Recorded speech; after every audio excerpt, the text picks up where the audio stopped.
ਸਾਡੇ ਤੇ ਕਦੇ ਵੀ ਇਹ ਜ਼ਹਿਨ ਸੋਚ ਨਹੀਂ ਆਈ ਕਿ ਅਸੀਂ ਇਸ ਘੋੜੇ ਦੀ ਪੈਸੇ ਕਮਾਈਏ ਜਾਂ ਕੋਈ ਇਹਦਾ ਨਿਜ਼ਾਮ। ਸਹੀ ਹੈ। ਅੱਲਾਹ ਪਾਕ ਨੇ ਜਿਹੜੀ ਅਤਾ ਕੀਤੀ ਹੈ ਨਾ ਜੀ, ਮੈਂ ਕਹਿੰਦਾ ਜੀ ਉਹ ਪੈਸਿਆਂ ਤੋਂ ਵੱਧ ਕੇ ਕੰਮ ਹੈ।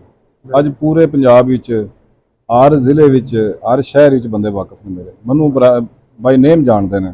ਜੀ ਜੀ। ਹੋ ਸਕਦਾ ਮੇਰਾ ਉਹਨਾਂ ਨਾਲ ਤਾਰਫ ਨਹੀਂ ਹੈ, ਲੇਕਿਨ ਇਸ ਦੇ ਬਾਵਜੂਦ ਉਹ ਬੰਦੇ ਜ਼ਿਕਰ ਕਰਦੇ ਨੇ, ਗੱਲਾਂ ਬਾਤਾਂ ਹੁੰਦੀਆਂ ਨੇ, ਤੇ ਉਹ ਘੋੜੇ ਦੀਆਂ ਬਰਕਤਾਂ ਹੀ ਹੈ ਜੀ। ਘੋੜੇ ਨੂੰ ਠੀਕ ਹੈ ਜੀ। ਮਾਸ਼ਾ ਤੇ ਪੈਸੇ ਤੇ ਨਹੀਂ ਪਹੁੰਚਦੇ ਉੱਥੇ ਜੀ। ਠੀਕ ਹੈ। ਤੇ ਇਹ ਘੋੜਾ ਜਨਾਬ ਅਸੀਂ ਵਸੀ ਲੱਗਿਆ ਕਿਸੇ ਬੰਦੇ ਨੂੰ ਅਸੀਂ ਨਾ ਨਹੀਂ ਕੀਤੀ ਹੈ। ਅੱਛਾ ਜੀ। ਠੀਕ ਹੈ ਜੀ। ਜਿਹੜਾ ਬੰਦਾ ਘੋੜੀ ਲੈ ਕੇ ਜਿਹੜਾ ਘੋੜੀ ਲੈ ਕੇ ਆ ਗਿਆ, ਸਾਡੇ ਨਾਲ ਦੂਜਿਆਂ ਲਫ਼ਜ਼ਾਂ ਜ਼ਿਆਦਤੀਆਂ ਵੀ ਹੋਈਆਂ ਨੇ।